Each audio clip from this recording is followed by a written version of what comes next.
All right. Sorry for the impromptu stream, but I posted a video which kind of sort of torpedoed my morning and just got me sort of out of sorts. So I was rather than try to scramble, I thought I haven't done one of these kind of community things in a while.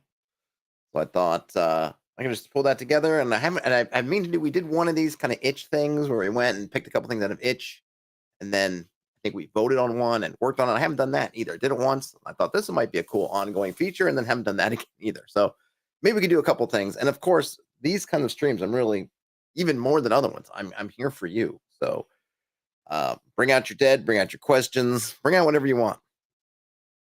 I posted a thing about Justin Alexander, and look, I had him on the channel, and he seems like a nice guy. I really enjoyed our conversation.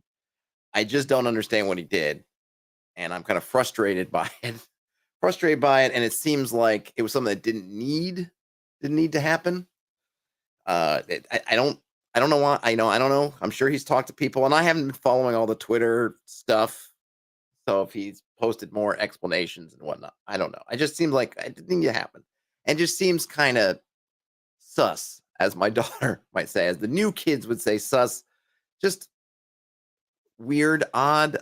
I don't know. And I see folks saying stuff like, well, he had to change the name. She told him to change the name. She told him to change the name years ago, and he didn't do it. He did it now. And you got to ask yourself, why did he change it now? When there's on record of him saying, it's a pain for me to change it, therefore I don't want to change it, blah, blah, blah. Now suddenly it's changed. So you got to ask yourself why. And I'm not trying to get into, conspiracizing or whatever. I mean, I don't even think it's really conspiracies, right? But, and then some folks are saying like, well,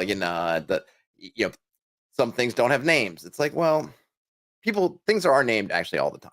We talk about techniques or things and they become known by the people who did them well. Usually it was named after a person, they did it well. And I think that's the case here.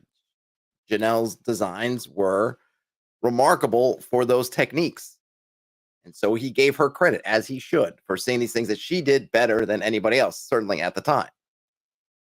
So if you wanted to change it to looping or say, okay, well, make it looping, whatever else. But then to put your own name on it, that's, if he just said, I'm going to call it looping, or I'm going to call it, I don't know, 360 degreeing or something else. I don't think anyone would have, they might have questioned a little bit, like, why are you taking her name off of it and putting on a generic name? But okay, fine, sure. Other people have done it, whatever.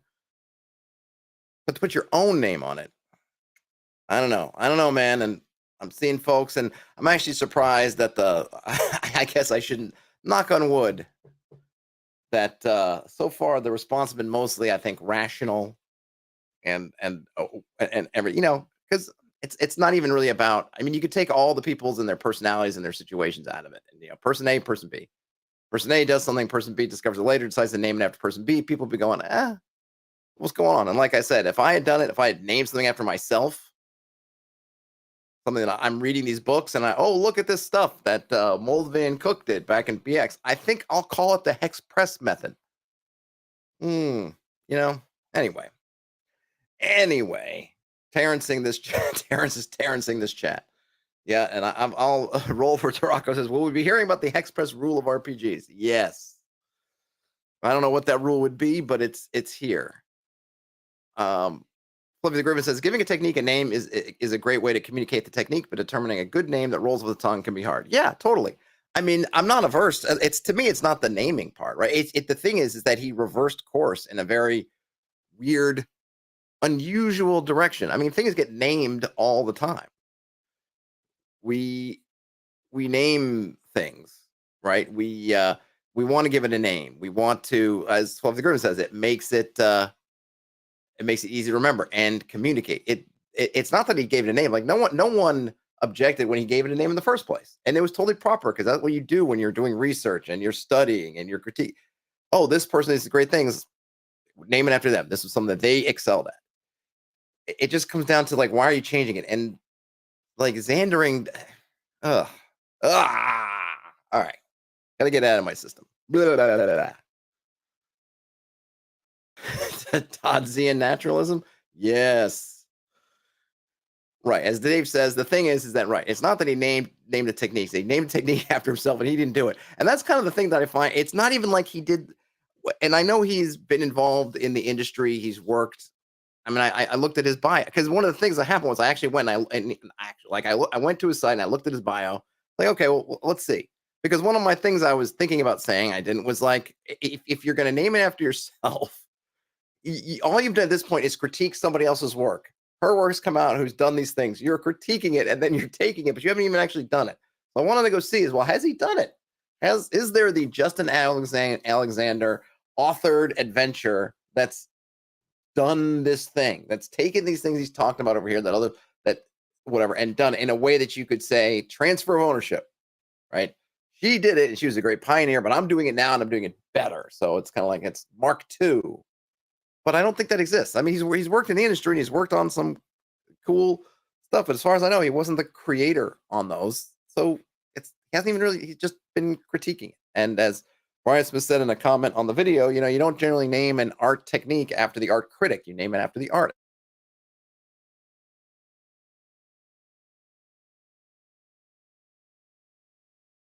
I want to do, but like I couldn't not say anything about it, especially when I had the guy on, and I really enjoyed our chat. And maybe that'll be it. And I'll never be able to get him on again or talk about anything in the future, presuming he does amazing stuff in the future. And I don't see why he wouldn't.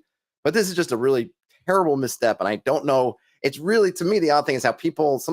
Maybe I'm just in my own bubble. Like, how do you not see it? How does he not see it? That part that's going, because you can say rename it, but it's the part of renaming it after myself. Like, where does that come into it, and how do I justify that? And as far as I know, there really isn't one, other than, well, I wrote some blog posts about it, and that's great. But the creative thing was actually doing it, which they didn't do.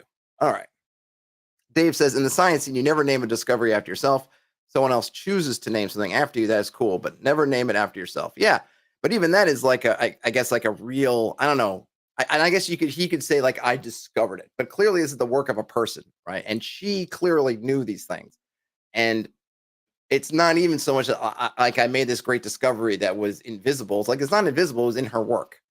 It was it was there. Um, you know, it would be, to me, it's like if you go and you discover something new about the Mona Lisa. You don't call it your technique. You didn't do it. You didn't paint the Mona Lisa. All that funny stuff that's hidden in there. You didn't do that. You might have spotted it when other people didn't, but you know what? Somebody did know it before you. That person was Leonardo da Vinci because he painted it. And the person who knew about these things and knew about these great design elements was Janelle because she wrote the things. Unless we're assuming she wrote it as some kind of ignorant who was just kind of gifted and didn't have no idea what she was doing. But we know that's not true. Elder Goblin says, strange times in our hobby. You would think with all the controversy of last year, we'd do anything possible not to stir up another.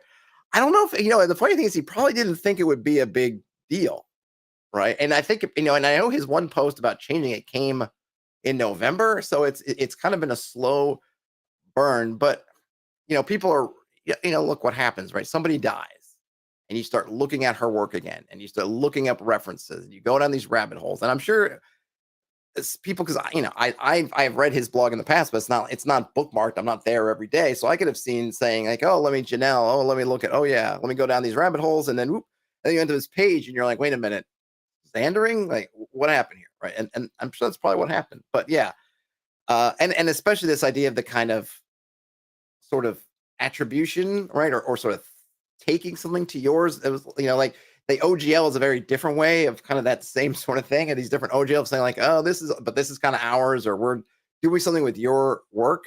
And it's kind of the same, has a similar kind of vibe to it, which is sort of funny. Dave says controversy sells products. Yeah, it does. But, he already had the book deal and stuff. It was a weird, the timing and everything is weird. And if it was his idea, it was a bad one. And you should just try to undo it. If it was somebody else's idea, like a publisher, publicist, agent, someone else, then they should mea culpa and say, let's just undo this thing as quickly as possible. Because I don't know, anybody who uses that term going forward, Xandering, I don't know, you're asking for trouble. Anytime he might bring it up in the future, and anything that gets any kind of play, it's going to ask for trouble. So just a bad scene, man. A bad scene. Well, I'm here on Itch, so I'm here to talk about whatever you want to talk about. And if you want to talk about that some more, we can. Oh, he did lose Patreon members? I mean, I mean, that, you know, it all. I want to. I mean, like I want to say I feel for him, but I not that I don't feel for him, but it would be so easy just to do the right thing, and he's not doing it so far. So maybe that's what it's going to take. I mean, and whenever I post these kinds of videos, like I did this morning, I lose people. Either because I have revealed myself to not be as like them as they may suppose, or because they just hate it. You know what? Unfortunately, that's whether you're on the right side or wrong side of a given issue. If we can even determine what the right side or wrong side is, you're going to get some people you tick off who are like, I've had enough, and they hit the unsub button or they quit out of Patreon. Um, but at the same time, that's kind of the point of those sorts of things, right? Show your support, and if you don't feel like you can support them anymore, then that's what you do. So maybe that will. I mean, maybe that's what it'll take, right, for him to see that this is not just something that it'll blow over, that it'll have real ramifications on his finances, which so much stuff comes down to our finances. Okay. I'm on itch. Like I said, I'm not meaning to spin the conversation. If like I said, this is I make these community streams specifically for you guys to lead, baby led streams, viewer led streams. I am merely putzing around in while I'm waiting for something else. But we did this itchy. We called it Itchy Monday. So I think what I'll do is I'll set this up. Mondays we're doing the kind of lore 24 thing. So maybe we'll have to move it to Itchy Tuesdays. Yeah, yeah. I've gone. Declares Todd has gone woke. Yeah, I've gone woke. It's a funny thing, it's like sometimes I just wonder from some of these people. I would have thought that would have weeded out those people already, but you know, I don't go around pronouncing on bunches of issues and things like that. But I feel like at the same time, I don't think I'm fuzzy on kind of where I stand on stuff. So I always sometimes when I see these things and people just kind of erupt like I thought I knew you, man. It's like I don't think I've been changing my stripes or doing anything. If you haven't figured out kind of where I am on a lot of this stuff by now, then maybe you just don't watch a lot of the videos. I don't know what to tell you. I have not done Mouse Reader yet. No, I got to do Mouse Reader. I did download it because I think it's actually I downloaded something that they had free, right? Yeah, you could just download. So we'll do Mouse Reader. So that will not. And I want to say for these itchy things, I don't want to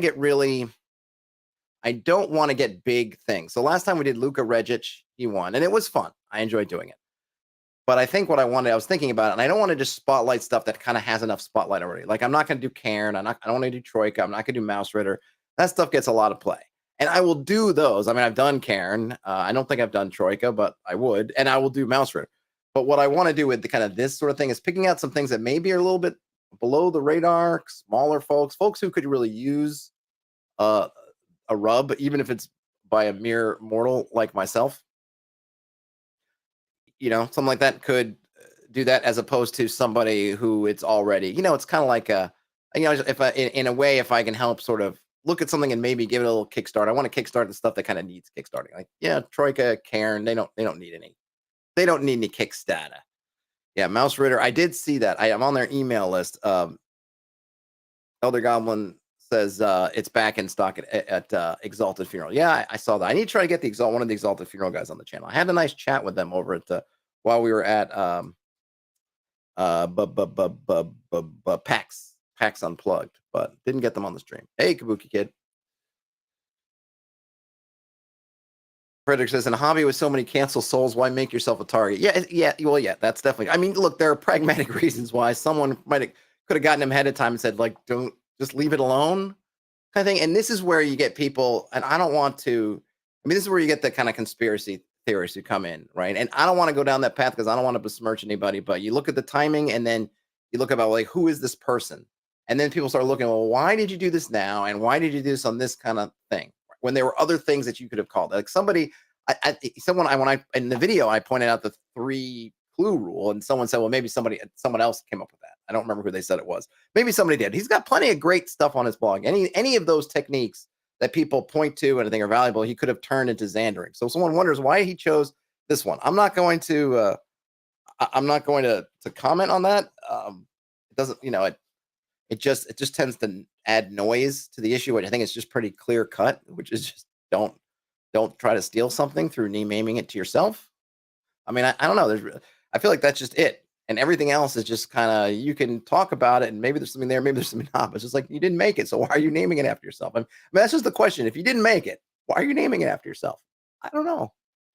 If he ever came back on the channel, I'd love to have the conversation with him. I'd love to say, hey, listen, man, like I love your stuff, but why'd you try to take that one as yours when you got plenty of your own? You got plenty of your own material to make as yours.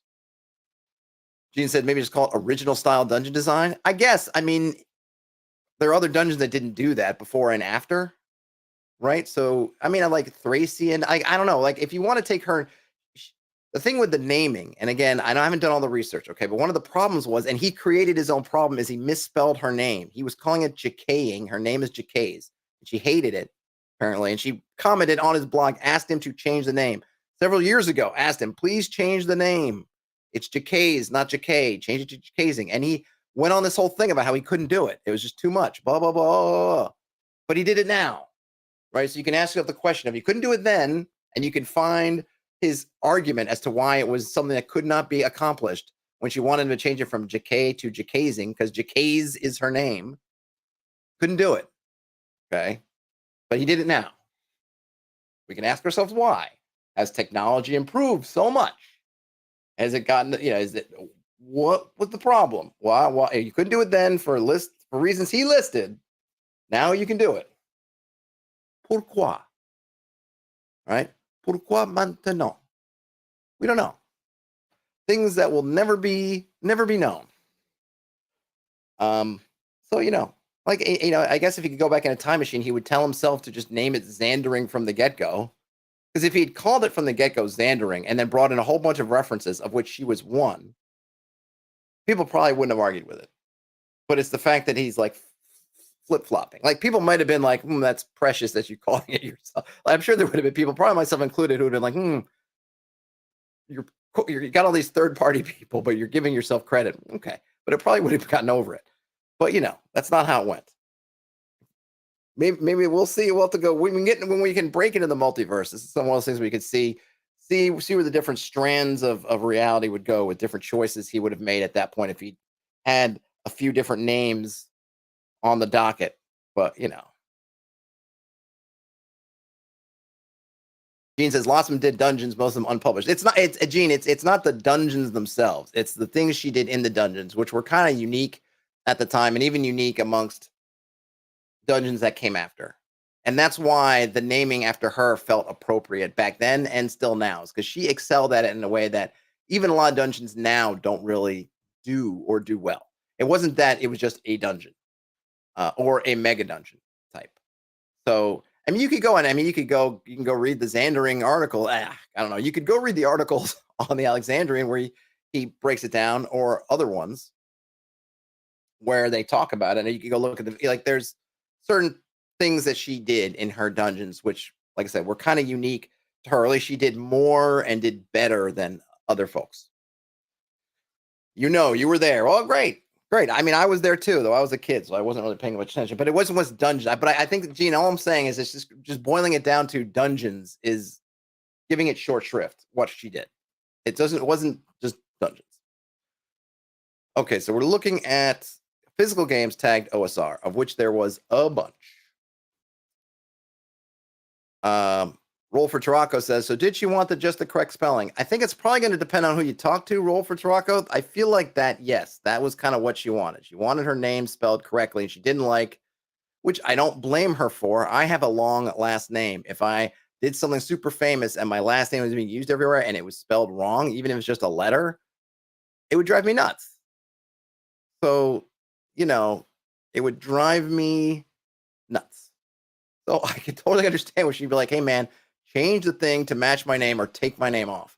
I get it. But I don't think what she was saying is, and then give it, and then you can have it. I don't like, we'll never know. Unfortunately, that's the thing, right? We'll never know now.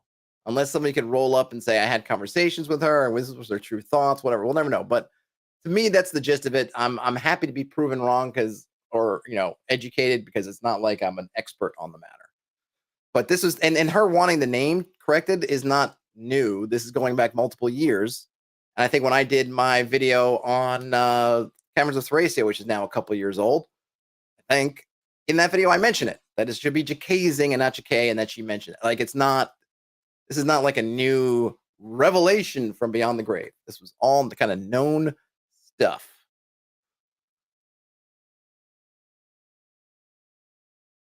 Gene says, I guess I don't understand why it needs a specific name other than era based. Lots of people were using that technique.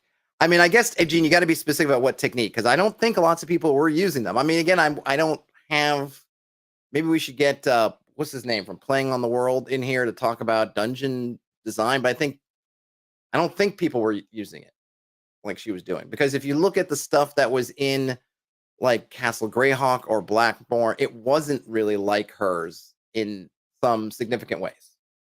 You know, at least from kind of what I'm thinking. I'd have to go back and look at it. I mean, that we could do that at some point. Go back and look and sort of do some dungeon comparisons. But you know, it didn't need a specific name. It didn't need to be her name, but you know, it was because she was kind of the standout person. Like I'm thinking of, I don't know why I keep going back to wrestling moves, but like pro wrestling moves have names, right? And they tend to go to the person who did them the best, even though the person didn't necessarily invent the move. They become associated with it because they do it the best. One of my favorite wrestlers growing up was Bret Hart. Bret Hart, when he became a single, he adopted a move, the sharpshooter. Now, when people see that move, they almost always refer to it as a sharpshooter. He wasn't the first person to do it. He didn't invent the move. He wasn't nearly even the first person to do it in North America. He wasn't even nearly the first person in that era to have it as their finishing move. Sting had it as his finishing move, but it was like kind of done on the other leg, and it was called the Scorpion Deathlock. But Bret, at least in that time, whatever, because I think Sting's still wrestling, kind of eclipsed that. And so you call it the sharpshooter, right? So if I do a bunch of research on that move and I break down all this stuff, we could change it back to its original name. Maybe we could give it a technical name, but I probably shouldn't name it after myself. It doesn't become the Todd hold or the Hexed press hold because I did some analysis of its research. And I think that's kind of where it lies, right? There's no right answers to what it should be named. But you give it a name, and then you have the name, and then you kind of need to justify if you're suddenly going to say, nope, it's this other thing. And then when this other thing is you, I feel it even requires even more justification. Terrence mentions the rock bottom. Give him the rock bottom. Yep, the hex press slam. Oh. So what if the hex press slam would be, I lift them over my head, and then I got to kind of step in like a hex kind of formation and then throw them? Would that be it? Though I think if I can have a move, I need to see that Von Erich movie still. But I feel like I would love like an iron claw, like the iron hex, the hex claw. Because yeah, you know, five fingers, hex shape.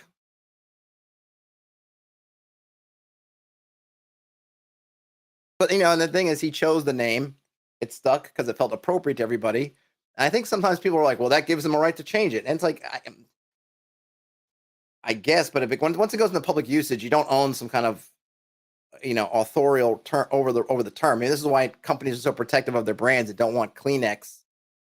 You know, they want you to say tissue paper and not Kleenex because they know even though they created it, it gets out of hand and they lose it, right? They literally lose ownership of it. And so, in a way, he did this great thing, and it became kind of an adopted term. And now he's trying to kind of retcon it, and it don't work that way. It don't work that way, pal. Catcher says, I'd argue if the famous wrestler Hex Press wrestles a weakling, the signature move could be the Hex Flex. Oh, I like it. Same as the sharpshooter. Yeah, I mean, wrestling is probably a bad example because people name moves after themselves all the time. But when you see a move and it's not kind of named, right, you fall back like a gotch press or something. Like all kinds of people use this, or was it gotch? Something, but like, you know, there's kind of the generic name and then there's like the finishing move name. But you know, the generic names tend to go with this sort of thing, right? But it ultimately is probably a bad example because wrestlers rename moves for themselves all the time. So yeah, you take a move and it becomes something else. Death Cap Story says pro wrestling stuff is almost gibberish. It's like another world. It totally is. I haven't actually really watched wrestling in years, but I'm just fascinated with the art and craft of wrestling. That I kind of keep track of it that way. Bullet Catcher with Hulk Hogan's signature move was the leg drop. It was the man who made the move, not the move that made the man. Well, he definitely made that move, but even then, he doesn't. Interesting enough, right? He didn't even give it a name. It's just a leg drop. Yeah, what did he have? The big boot and the leg drop. Dave sent a game to me on Discord. Yep, I see the message coming in. Could definitely use a bit more word. It has some of the most awesome design to book layout in their opinion. Oh, cool. Yeah, I'll check it out. Is it something? Yeah, I'll check it out. I'll put it. I'll. Thanks for the link. I'll check it out and I'll schedule a day to look at it. What do we got here? Okay, so I'm trying to think of how can I. Let's just do most recent. We're gonna do this. Let's do most recent, so to try to at least weed out a little bit of the big dogs. Brian Smith has, have I played any worthwhile pro wrestling? There was a pro wrestling tabletop game I played when I was a kid. I'd love to find it again. You had little pads of paper, and you kind of had moves and strengths. You rolled some dice. But man, I need to go look at eBay or something on that to see it because I don't remember it. I know there's some modern ones, and I've actually wanted to. I think one time it was on the list at a con, but it was one of those things that might have been at a PAX. Because at PAX, what they'll do sometimes is they'll say someone's running a game and they'll kind of give you a couple of choices. But there's only a few people running games, and then each one of them is willing to run 2 games, different things, and then you get one of the 2, right? So and I think in this one, it might have been one of the games, but then another game got picked, so I didn't get to play it. But it would be cool to look at something like that because I do have a soft spot for kind of wrestling and nostalgia wise, and like I said, the industry and stuff I'm really fascinated by. Elder Goblin says there's a really good Powered by the Apocalypse wrestling game. I would probably be a good one, though. I kind of like to play a kayfabe or in that, like in the it's real thing and not like as the business kind of thing. Though maybe as the business won't be interesting because as a business, right, that it's a choreographed sort of show. It's a movie. It's a whatever you want, right? And then there's the kind of it's real to me. It's real to me, brother, sort of thing. And I think I'd prefer it as the it's real to me, brother type, but I mean, that's the great thing about the art when it gets that point where you lose yourself in it, even though it's not real, but in the moment, man, it is real. As real as it gets. Kabuki Kid. Oh, is there a game database of basically every game ever? Or is that just eBay? Because I feel like if it's I know there's the Archaeum. Is that what it's called? Archaeum. I know they have a lot of the D&D, different D&D versions and things. I don't know if they cover every game ever. Ryan Smith found watching Superstars, Wrestling Superstars game for Milton Bradley with Hogan on the cover. Oh yeah, it wasn't really. If I'm remembering, it wasn't a board game. Had no board to it. I do remember really early kind of video game or computer game that was wrestling. It used like these black and white stills of the wrestlers, and it only had a couple wrestlers in it. It was like Hogan, Macho Man. There might have been like only, it's one of those things back in the day where there's 4 wrestlers and you kind of go through this thing picking your moves, and then they would show not even really a smooth animation, but like a slow moving flip book with just a couple of slides of the move happening. But still, I played that an ungodly amount of times. All right, what do we got here? We've got well, this one's kind of pricey. An Atlas interstice called the Bathalo Mountains. This is part of the Atlas series. Is anyone aware? Does anyone know the Atlas series? Oh, Board Game Geek. Yeah, there's also RPG Geek. Actually, I totally forgot about that. But yeah, Board Game Geek has tons of stuff. But yeah, if you go to RPG Geek, which is the same people, in fact, you could just do it from the interface. You can flip over from Board Game Geek to RPG Geek. They got a bunch of stuff. They might have information. So what is this? Anyone familiar with the Atlas series? A new direction for the Atlas series. 51 keyed hexes. Sounds right up my alley. New recipes for spells and magic items and a way to tangibly enter the realm of dreams. Journey through mountains of ancient verdigris, the compressed trash of bygone civilizations. Between the deadly realms of the frog-choked swamps and blistering sands lies a deep vein of technology and magic ready for the taking. A hex crawl for old-school dungeon games. Well, this is right up my alley. Now, the cover of this little art looks pretty. $15. Not cheap. I don't know how big it is. I mean, I say that's like, I don't know. I probably shouldn't even say that. In fact, I know I shouldn't say it because I've harped on before people getting caught up in the pricing of things. It's how much work goes in, right? And I feel like if I did something really well, I should be able to charge for it. But it's $15. You get a PDF and a map. Someone asked about if there's going to be a physical copy. I kind of want to. Is there any more information? Anyone familiar with Micah Anderson? Does that ring any bells? I'm surprised it doesn't. Let's see what else he has. He's got the Thallow Mountains, Out of Darkness. I'm just wondering if he has. Is there a Bastards? I heard of this, but I don't remember it. I look at this one time. That's the problem. Is you get all these things and I forget what I've read. I don't think I've seen it. I'm kind of curious about the hex crawling atlas thing, but Hex Drive. Where is this? An atlas. Is that it? Is it an atlas? Any of these names ring a bell? The Batrachian Swamps. Did I look at this one? Worldwide Wrestling RPG. That sounds familiar. That might be it, Elder Goblin. You might have, or at least one of the ones I saw.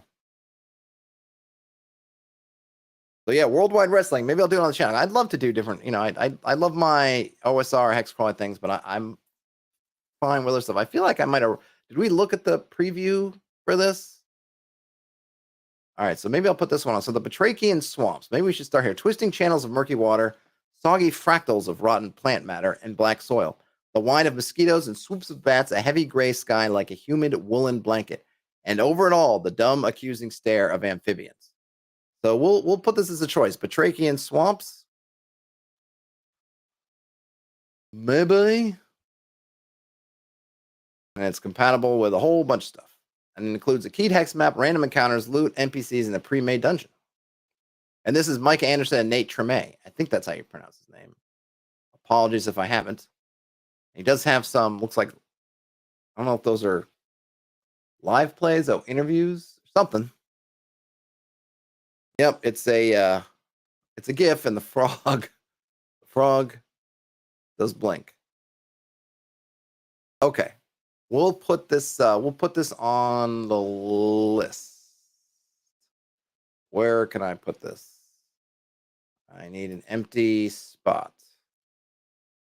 Where I need just an empty kind of board. Well, yep, empty board. Yes. New board. Oh no, I want to just, can I name it? My new board. Let's see, just misc. All right. Okay. There we go. All right, we got the Batrachian Swamps.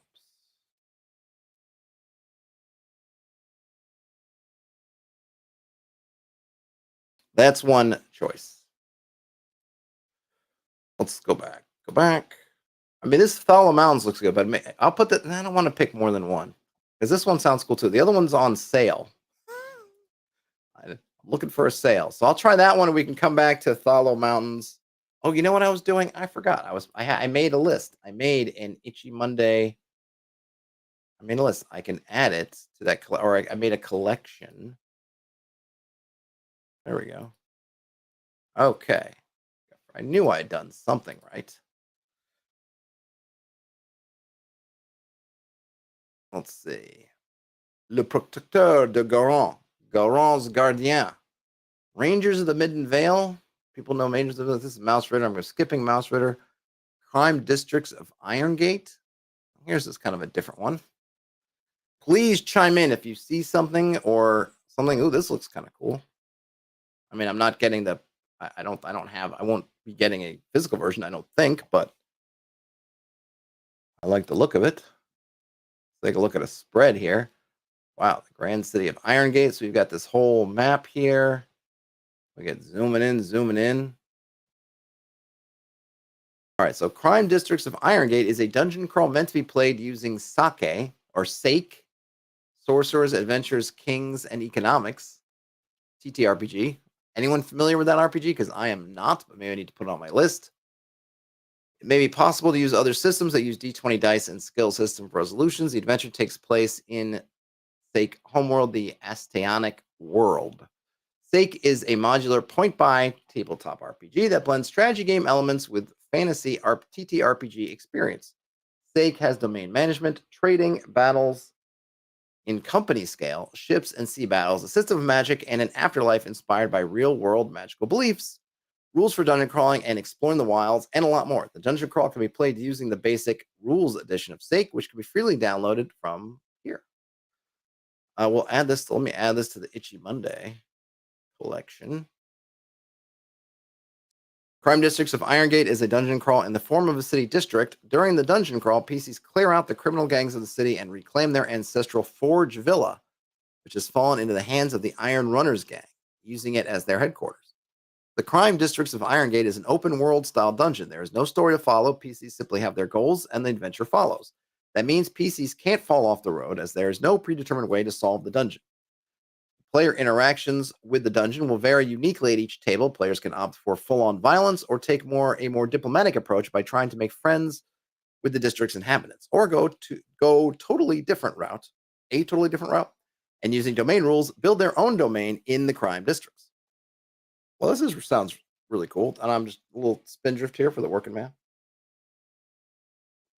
In addition to the core dungeon crawl, the book also includes a hidden mini adventure, The Headhunter, poison rules and common poisons in the Asteonic world, new Kali equipment. Is that Kali? Yeah, I guess so. A new narcotic drug, Sea Dust, and a new madness, Ocean's Call. New monsters, Orenic Unicorn, Orenic Giant Ants, and Kali Warbird. Depending on players' decisions, the dungeon crawl may take 1 to 6 or even more game sessions to resolve. It's faster but more dangerous for PCs if they beeline straight to the Forge Villa. Crawling through the districts, defeating lesser gangs, collecting loot, and gaining XP would give them a better chance against the Iron Runners. The adventure can be considered complete when the Iron Runners are ousted from Forge Villa, but total completion requires the elimination of all criminal gangs in the districts. Only after that, the crime districts cease to be a dungeon. Players can traverse them without rolling for hazards. The adventure is meant to take place in the Sake homeworld, the Asteonic world. However, feel free to adapt and integrate it into any other fantasy world of your choice. Elder Goblin loves a good in-world drug list. Yeah, what was that from? I'm forgetting the name of the book and the movie now. Peter Weller, blah blah blah blah blah. Oh, I don't remember now. My brain is mush. All right, so I'm just looking at these just to get it in. It seems to be laid out very much kind of for print. It's very pretty, very colorful. Getting lots of good map work. I like the Warbird. We got a GM Dungeons. Oh, this seems pretty cool.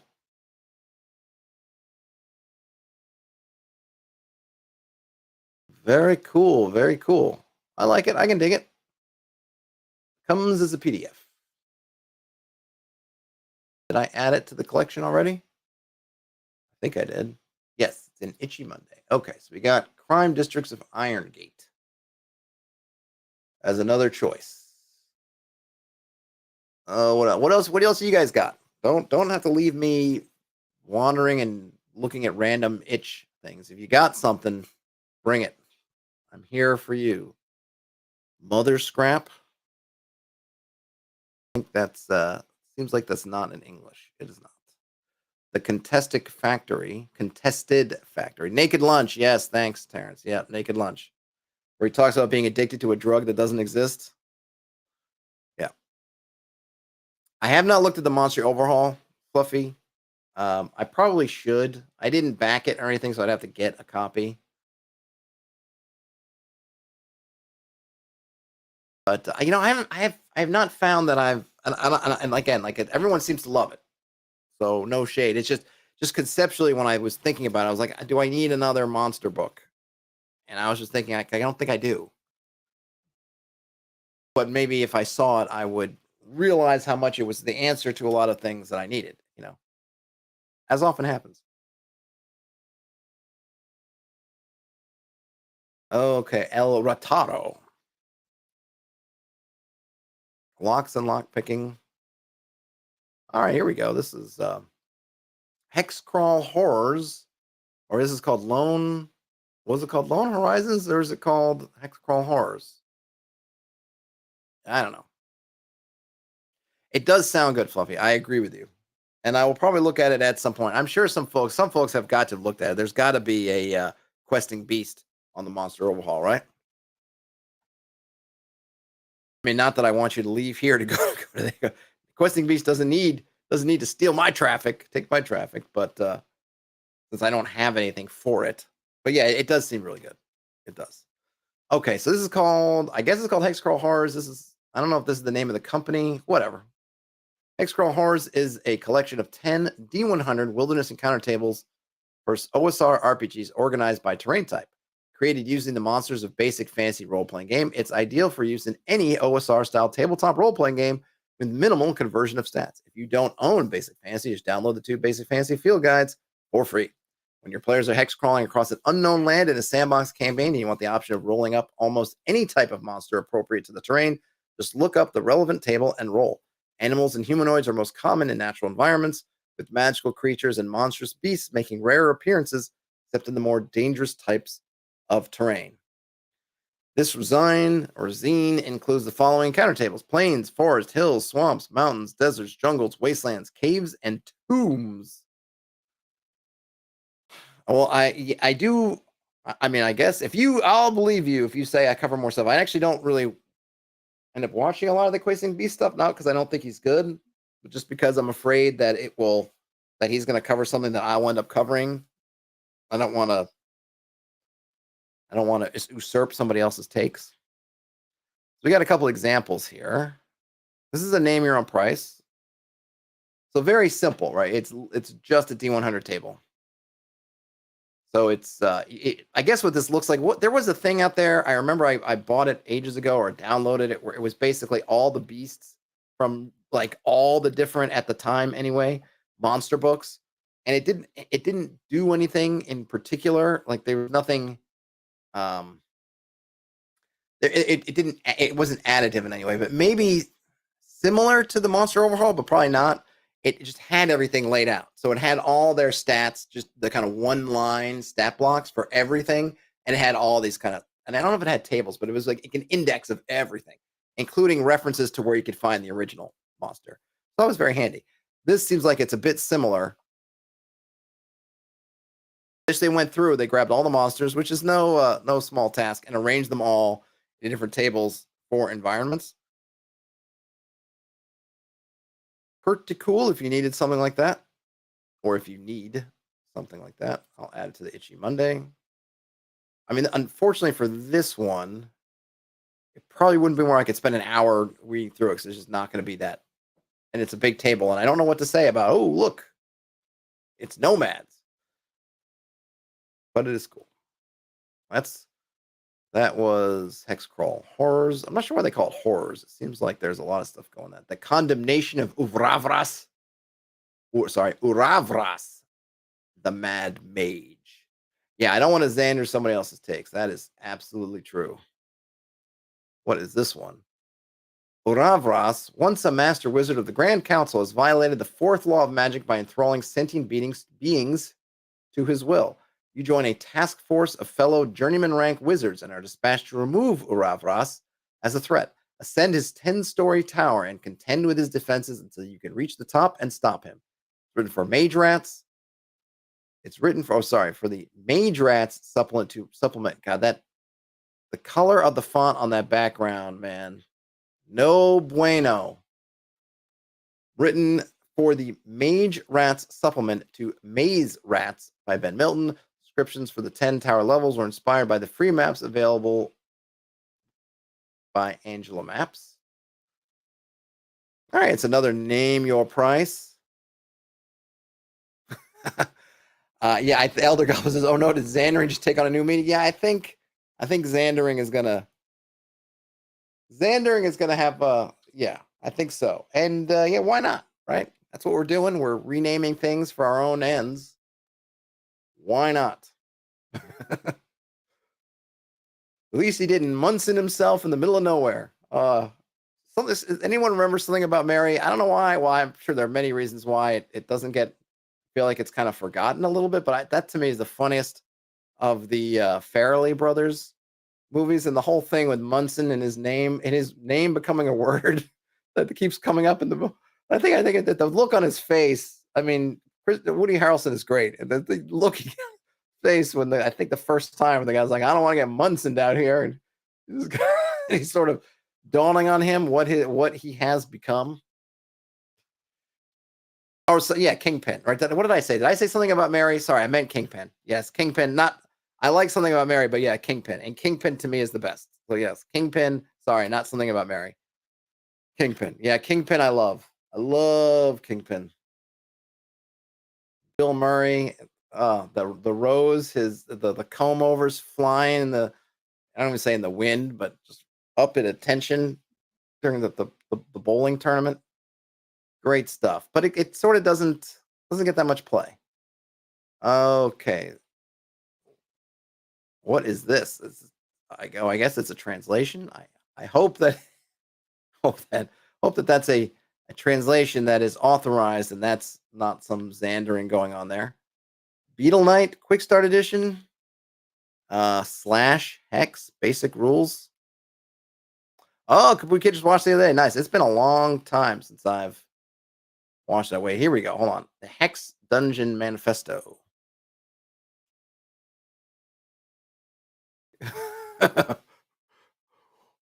Simon Templar with the champagne and the 3-foot bong. Yeah.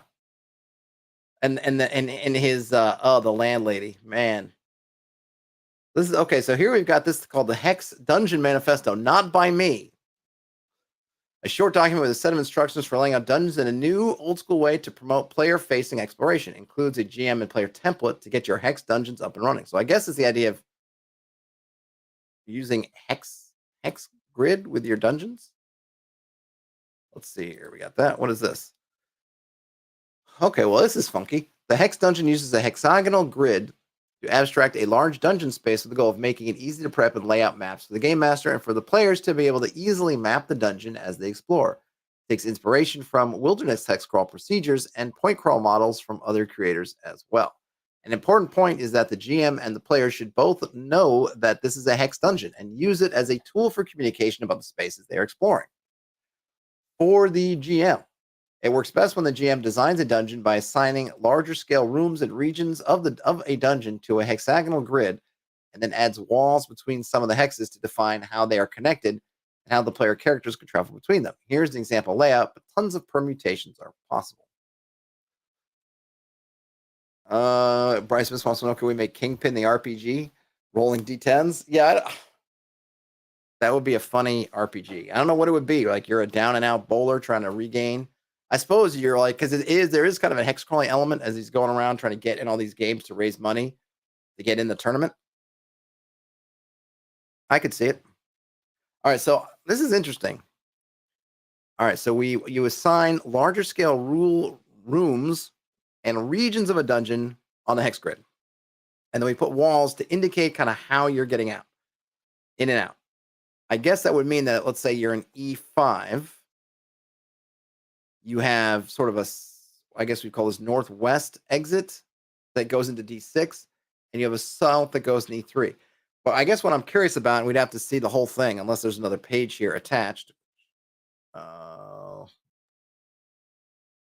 Which there well, there is, but it doesn't. I don't know that it's really given me anything, but because I kind of like the idea of breaking your dungeon to regions. I don't know if a hex is the best shape for that, only because just the way we build buildings doesn't tend to be these funky hex shapes. It tends to be squares, rectangles, circles every once in a while, that kind of thing. Though, if you're talking abstractly, this does work fine in terms of the ins and outs. But I'd be wondering, like, what do these spaces in here look like? I guess what I'd like to see is I see this model and I'm like, oh, this is great, but I want to see, like, how does this supposed to work? This is one of those things, and maybe more. I think that more games or more documents maybe that are really trying to show a theoretically potentially innovative system do that kind of kismet thing and have a really detailed example of layout or play. So that somebody like me could come in and say, okay, I get kind of what you're seeing in general, but I'm still wondering how the heck does this actually look? Well, show me. Maybe they have it in here. I'm not going to say it. I'll add it to the list. Dave says caves are different too, and that they are natural shapes. Yeah. Yes. But I can see it from an abstract way.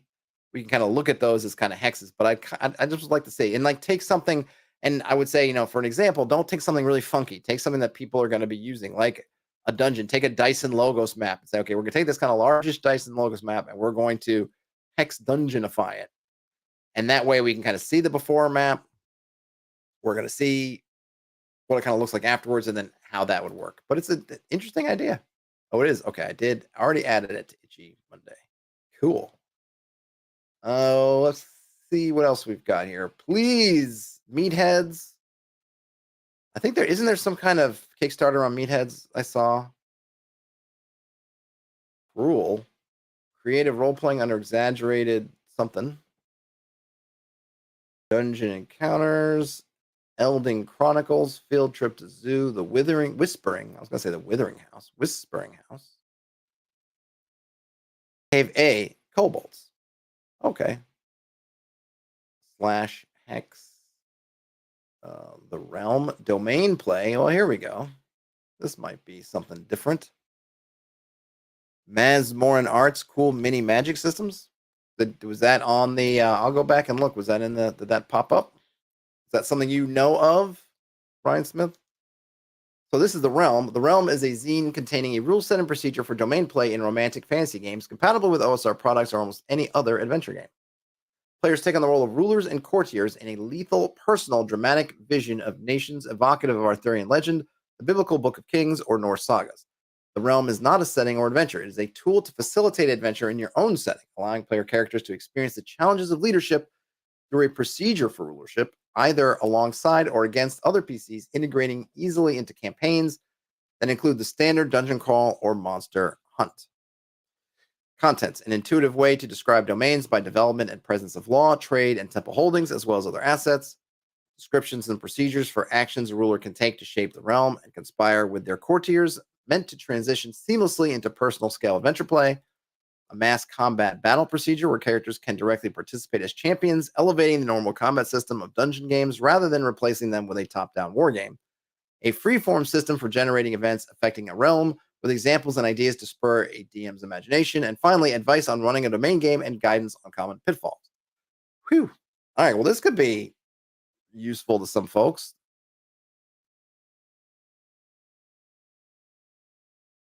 Using this book assumes 2,000 gold coins is an unimaginable fortune for a commoner, but about the amount of treasure needed for a PC to reach level 2. Armies are small, perhaps only 1 or 200 people to a side. A season is a reasonable unit of time for major events in a realm to transpire. And finally, the world abounds both with portentous beasts and legendary personages, even if those individuals are frequently slain by spike traps or feral dogs. Fair enough. Whoops. This one looks really cool. Did I add it to the list? I think I did. I did. Okay, cool. Ryan's looking around his itchy follows. Which one did you mention?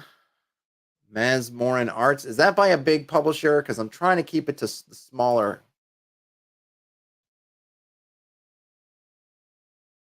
But I'll look it up. Masmorin Arts.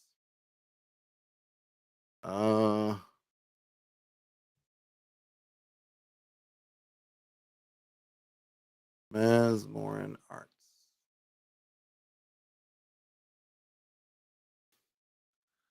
Masmorin Arts. Kid Go-Kart. All right, I'll add this to the list. I'm not familiar with it. A wizard in their tower tends a bubbling cauldron in between bouts of astrology and taking careful notes on the growth of their worms. A sorcerer casting a spell tears a sacred ribbon, formulates an enchanted riddle, and traces a strange glyph on the wall with chalk. In tabletop role-playing games, magic is often reduced to a set of predefined spells that operate the same way and have similar effects. The Masmorin arts are meant to emulate the strange versatility and flavor of magic the way it always should have been. Within this text, you will find rules for constructing magical songs, bartering fingers with extraplanar entities, manifesting matter through dreams, and more. All right, that seems pretty cool. Sonemniastic summoning. And we got some songs here.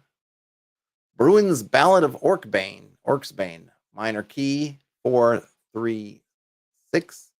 On one success, any orcs within earshot are subject to great fear of our fighter Bruin, whose violent escapades at the orc encampment outside the Westhold have become the stuff of legend. On 2 or more successes, all the most courageous orcs simply flee the battlefield.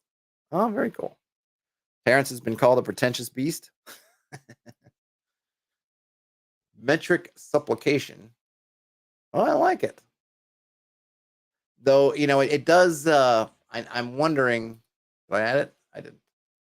I wonder if some of these things will, that the cross that, maybe cross line's not the bad word, sort of toe that line with the performative aspect. Some people really live and die with that stuff. Other people feel like it's totally unfair if you're going to force folks to try to come up with poems or things like that, right? I'm not a poet. Well, my character would, hopefully there's different things in there for different folks, because I really love that kind of things, but I'm also aware that people don't. Maybe not. All right. I think we got a good list. Here.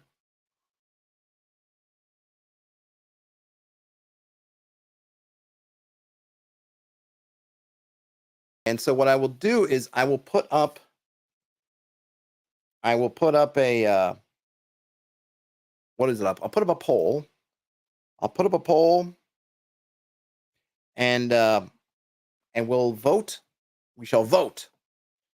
Or you guys will vote, and I'll sit back and wonder. I'll be the tiebreaker. If there's for some reason we're tied and it comes down to the end, then I will just tie break the tie. Otherwise, I'll keep it to you guys to vote, and we'll pick one.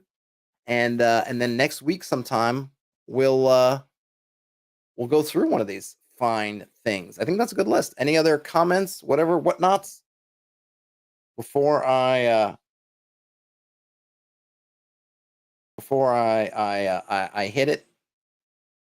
hit the end button. Any last bits one wants to share? Anything? Bueller.